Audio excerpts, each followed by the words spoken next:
Hello everyone. आज हम लोग झारखंड जेएसएससी सीजीएल के लिए प्रीवियस ईयर के क्वेश्चंस के लिए साइंस की सेट 2 लेकर के आ रहे हैं, जिसमें हम लोग प्रीवियस ईयर और उस पे बेस्ड ही कुछ क्वेश्चंस को हम लोगों ने यहाँ पे सेलेक्टेड लिया है और उस पर हम लोग डिस्कशन स्टार्ट करेंगे। तो चलिए स्टार्ट करते हैं। पहला क्वेश्चन है कि सामान्य स्त्रियों की आवाज का तारतम्य क्या होता है, या generally the pitch of women's voice is. एक चीज ये समझिए कि सबसे पहले हमें ये समझना होगा कि तारत्व क्या होता है। तारत्व का मतलब होता है कि किसी भी ध्वनि आवृत्ति को हमारा मस्तिष्क किस रूप में सुनता या समझता है, इसी गुण को क्या कहते हैं, आपका तारत्व कहते हैं।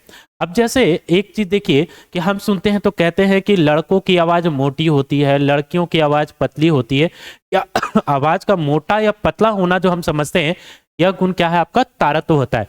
तो हम क्या देखते हैं कि लड़कियां जो होती हैं या स्त्रियां जो हैं, उनके आवाज का तारतम्य पुरुषों की तुलना में क्या देखा जाता है, आपका अधिक, मतलब कि बहुत ज्यादा तीक्ष्ण होता है। जैसे छोटी कोई बच्ची है और कोई एक बच्चा है, तो बच्चे की तुलना में एक बच्ची की आवाज आपको बहुत ज्यादा तीखी सुनाई देती है। तो इसलिए क्या होगा इसका आंसर कि सामान्य तौर पर स्त्रियों का जो तारतम्य है वो पुरुषों की तुलना में क्या होता है, आपका अधिक होता है। नेक्स्ट क्वेश्चन है कि दूध को पचाने के लिए आवश्यक एंजाइम रेनिन और लैक्टस मानव शरीर में कितने वर्ष की आयु में लुप्त हो जाता है। ऑप्शंस में आपके पास है 2 वर्ष, 3 वर्ष, 5 वर्ष और क्या है 8 वर्ष। तो इसका उत्तर तो होगा 8 वर्ष। लेकिन सबसे पहले एक चीज इस चीज को समझिए, ये जो रेनिन हार्मोन है या एंजाइम है, इसका स्राव कहां से होता है। इस पे भी क्वेश्चन पूछे जाते हैं कि रेनिन जो एंजाइम्स हैं, इनका स्राव कहां से होता है। तो एक चीज देखिए कि इनका स्राव होता है आपका स्टमक से, यानी कि अमाशय से। हमारे अमाशय से मुख्यतः ऐसे देखा जाए तो बहुत तरह है, लेकिन मुख्यतः 4 प्रकार की चीजों का आप स्राव देख सकते हैं। पहला है रेनिन हार्मोन। ये रेनिन हार्मोन क्या होता है कि दूध पीने वाले जो बच्चे होते हैं, उनमें जो मिल्क प्रोटीन क्या होती है आपके पास, कैसीन मुख्य रूप से मिल्क प्रोटीन के रूप में होता है।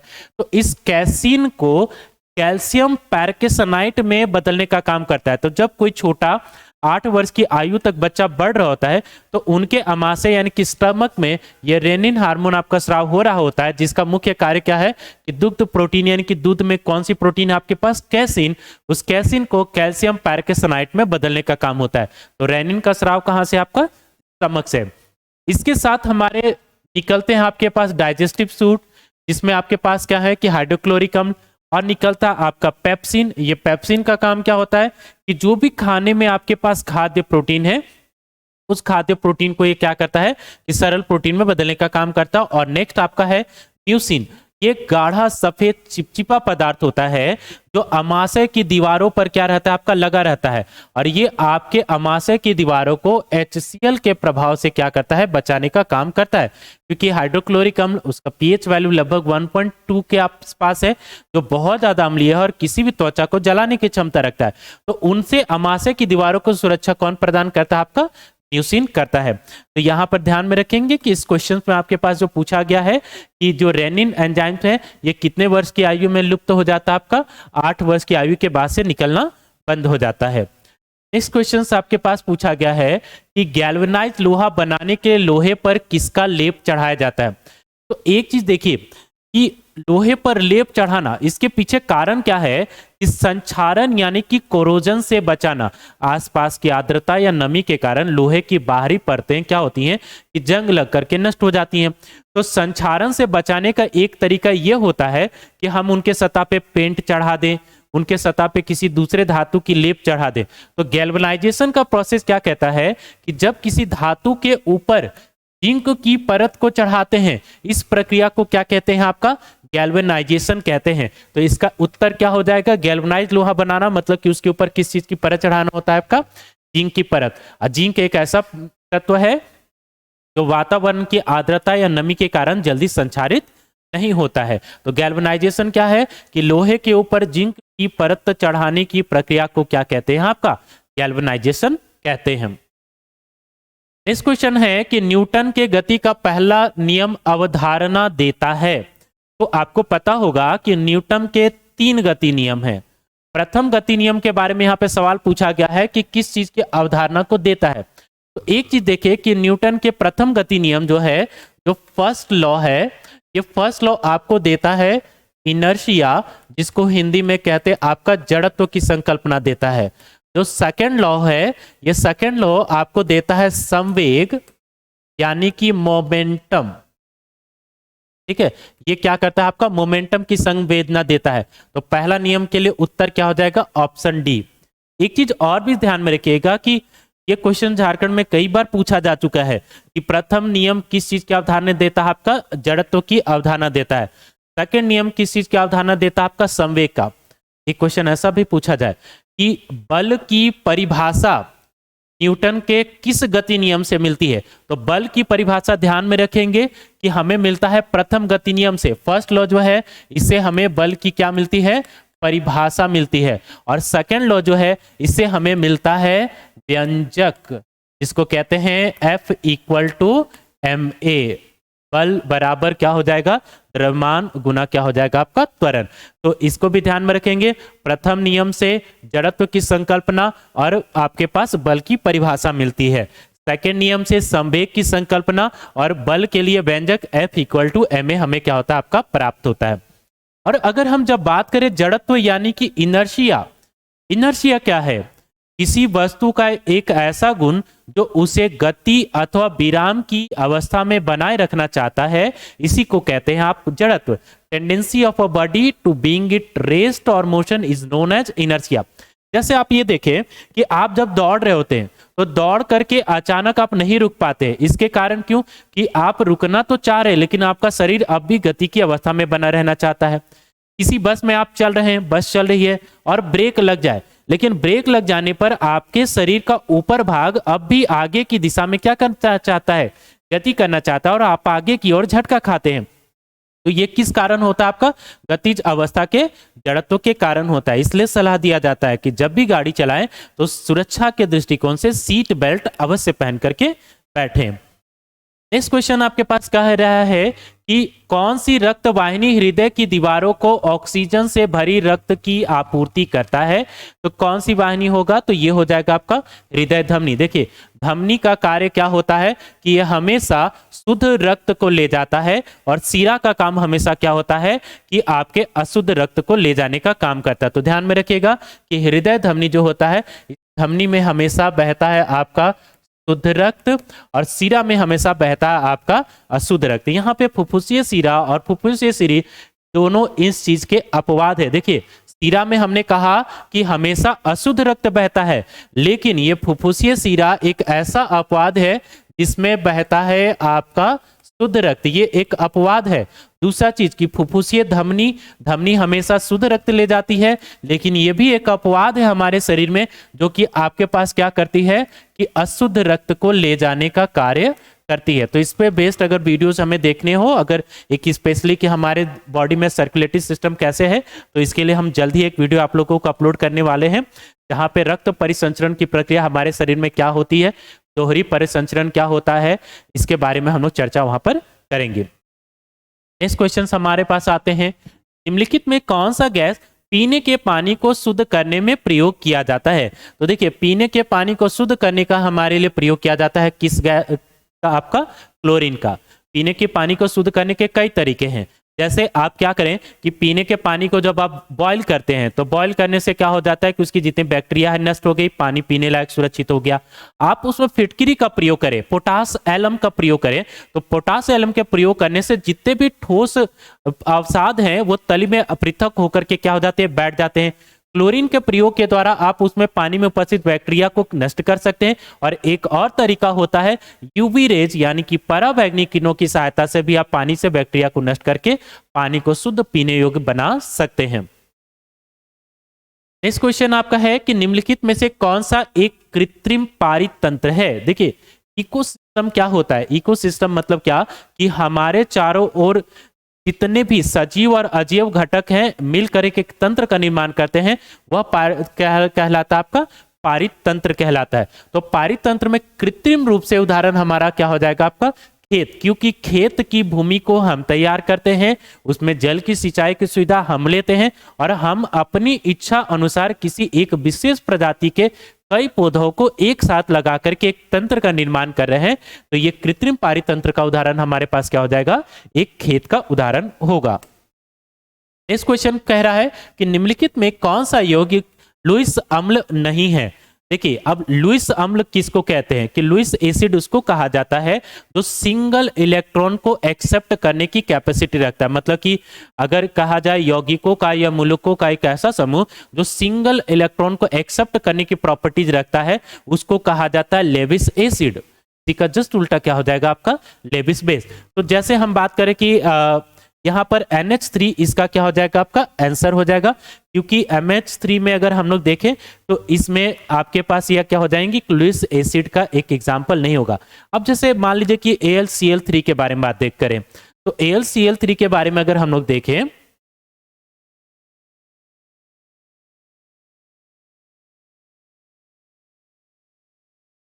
एल्युमिनियम आउटर मोस्ट ऑर्बिट में 3 इलेक्ट्रॉन, इलेक्ट्रॉनिक कॉन्फ़िगरेशन 13, तो 2 8 10 और 3 कितना होगा आपका, यहाँ पर 13 हो जाएगा। और क्लोरीन के आउटर मोस्ट में 1 2 3 4 5 6 और कितना हो गया 7।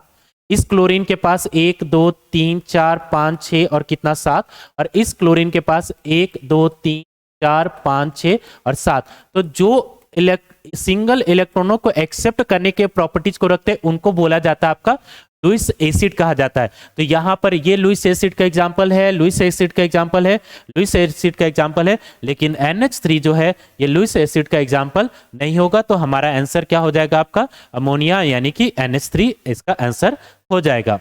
नेक्स्ट क्वेश्चन कहता है कि इनमें से क्या श्वसन की उच्चतम दर को दर्शाता है। देखिए, किसी भी जीवधारी में, चाहे वो प्लांट हो चाहे एनिमल हो, रेस्पिरेशन का एक ही मतलब होता है कि इस प्रक्रिया के द्वारा उसके शरीर को क्या मिलती है, आपके पास ऊर्जा की प्राप्ति होती है। इस चीज को ध्यान में रखें। तो देखिए, बढ़ता हुआ सूट शीर्ष, मान ली कोई पौधा जब बढ़ रहा होता है तो उसका जो ऊपरी जो शीर्ष है, इस शीर्ष में जो श्वसन की प्रक्रिया हो रही है, कह रहा है कि उगता हुआ कोई बीज है और उसमें जर्मिनेशन की प्रोसेस हो रहा है, इसमें आपके पास श्वसन की दर, जड़, कोई भी पौधा जो है, इस पौधे की जो जड़ है यहां पे श्वसन की प्रक्रिया, या किसी जो पत्ती है इस पत्ती के कली में आपके पास श्वसन की प्रक्रिया। तो देखिए, इन सभी स्थितियों में सबसे अधिक अगर ऊर्जा की आवश्यकता है तो किसी बीज को बढ़ने के लिए ऊर्जा की आवश्यकता होती है। तो इसका उत्तर क्या हो जाएगा आपका, उगता हुआ बीज में आपके पास श्वसन की दर क्या देखने को मिलेगी, सबसे अधिक देखने को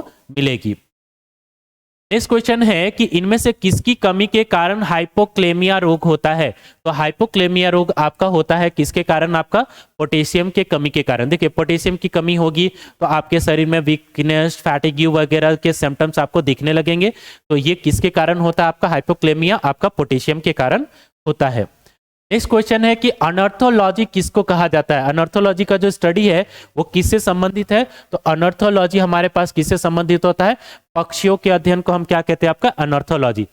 इसी तरह से अगर हम कहें कि हड्डी का जो अध्ययन है, तो इस हड्डी के अध्ययन को हम लोग क्या कहते हैं, आपका ऑस्टियोलॉजी। हड्डी से संबंधित जो अध्ययन है इसके लिए हम लोग क्या कहते हैं, हड्डी विज्ञान जो है ये ऑस्टियोलॉजी है। और कीटों के संबंधित जो अध्ययन होता है इसको कहा जाता है आपका एंटोमोलॉजी। और वायरस का जो अध्ययन होता है, वायरस के अध्ययन को हम लोग क्या कहते हैं, आपका वायरोलॉजी कहते हैं। तो पक्षियों का अध्ययन हमारा आंसर क्या हो जाएगा, आपका ऑर्निथोलॉजी आंसर इसका होगा।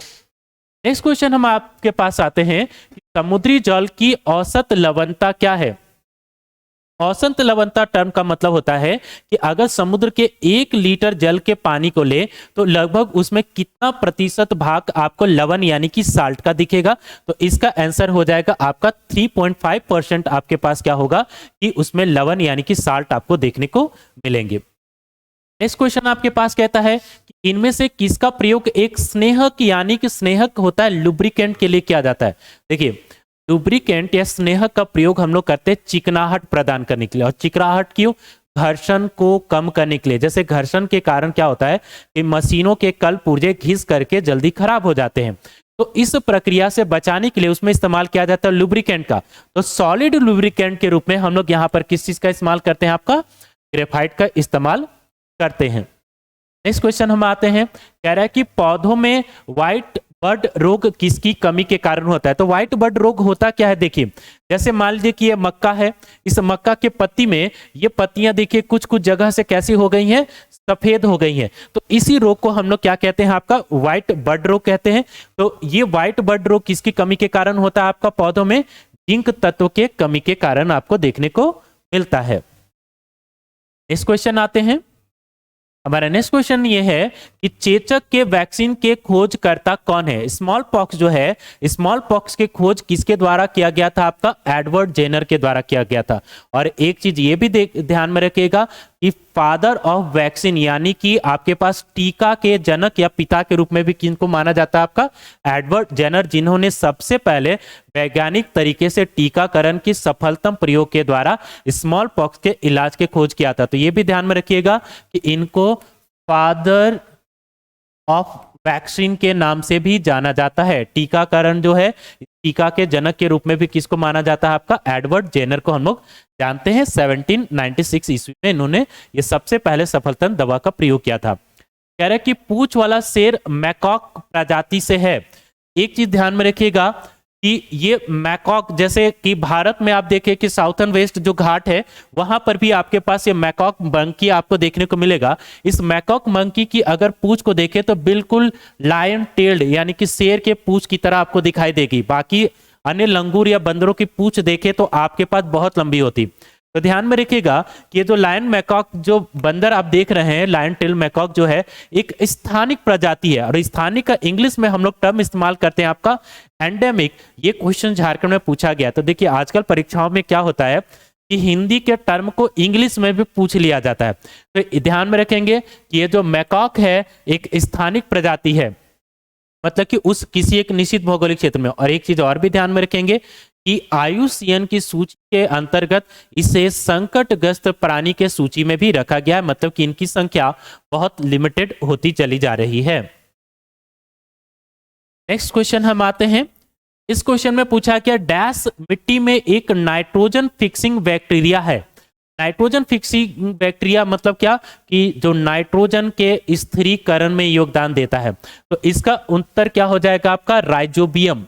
एक चीज ये भी ध्यान में रखेंगे कि जो भी दलहन फसलें होती हैं उन दलहन फसलों की जड़ों में जो गांठें होती हैं उन गांठों में कौन सी बैक्टीरिया पाई जाती है? आपके पास राइबोजियम बैक्टीरिया पाई जाती है। या फिर हम कह सकते हैं कि लेग्यूमिनस कुल के जो पौधे होते हैं उन पौधों की जड़ों में राइबोजियम बैक्टीरिया पाए जाते हैं। एक चीज और भी ध्यान में रखिएगा कि राइबोजियम बैक्टीरिया क्या कहते हैं कि सह संजीविता को भी दर्शाते हैं। मतलब क्या कि पौधों की जो जड़ें होती हैं इनको आवास प्रदान कर रहा है और ये क्या करती है कि नाइट्रोजन का स्थिरीकरण करके दलहन फसलों के विकास में क्या करती हैं? योगदान प्रदान करती हैं। तो इसका आंसर क्या हो जाएगा? आपका राइजोबियम बैक्टीरिया हो जाएगा, जो कि नाइट्रोजन का स्थिरीकरण करता है। कैसे फसलों में पाया जाता है?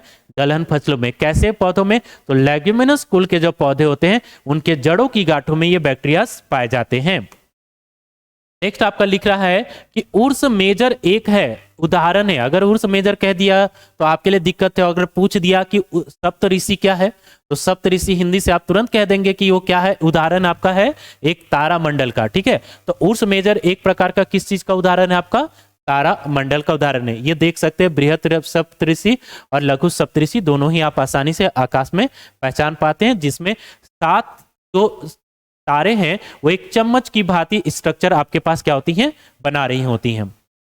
नेक्स्ट आता है एक हार्मोन जो रक्त शर्करा के स्तर को नियंत्रित करता है। तो देखिए हमारे ह्यूमन ब्लड में रक्त के शर्करा को नियंत्रित करने का काम कौन करता है? आपका इंसुलिन करता है। अब इससे बेस्ड कुछ और भी क्वेश्चन पूछे जाते हैं। पहला क्वेश्चन कि इंसुलिन का स्राव कहां से होता है? तो इंसुलिन का स्राव हमारे पास कहां से होता है? आपका पैनक्रियाज से होता है, जिसको आपका क्या कहते हैं? आपका अग्नाशय। पैनक्रियाज यानी कि अग्नाशय से होता है। और एक चीज देखें, इस अग्नाशय की जो संरचना है, इस अग्नाशय की संरचना में क्या होते हैं कि लैंगरहैंस के द्वारा सबसे पहले इसकी संरचना की खोज की गई थी। और उन्होंने बताया कि पैनक्रियाज की ये जो सतह है यहां पर अल्फा, बीटा और गामा नामक क्या होते हैं? आपके सेल पाए जाते हैं। तो ये जो बीटा सेल है, इसी बीटा सेल से क्या निकलता है, आपका इंसुलिन का स्राव होता है और यही इंसुलिन आपके रक्त में बढ़े हुए अतिरिक्त शर्करा की मात्रा को नियंत्रित करता है। तो एक क्वेश्चन ये भी पूछा जा सकता है कि मधुमेह रोग किसकी कमी के कारण होता है, तो मधुमेह रोग किसके कमी के कारण होता है, आपका इंसुलिन के स्राव के सही मात्रा में ना होने के कारण आपके पास क्या होता है, रक्त में शर्करा की मात्रा बढ़ती है और आप डायबिटिक पेशेंट कहलाते हैं। नेक्स्ट क्वेश्चन हम आते हैं, कह रहा है कि एक अंतरिक्ष यात्री को आकाश का रंग कैसा दिखाई देगा। तो एक अंतरिक्ष यात्री को आकाश का रंग कैसा दिखाई देगा, आपका काला दिखाई देगा।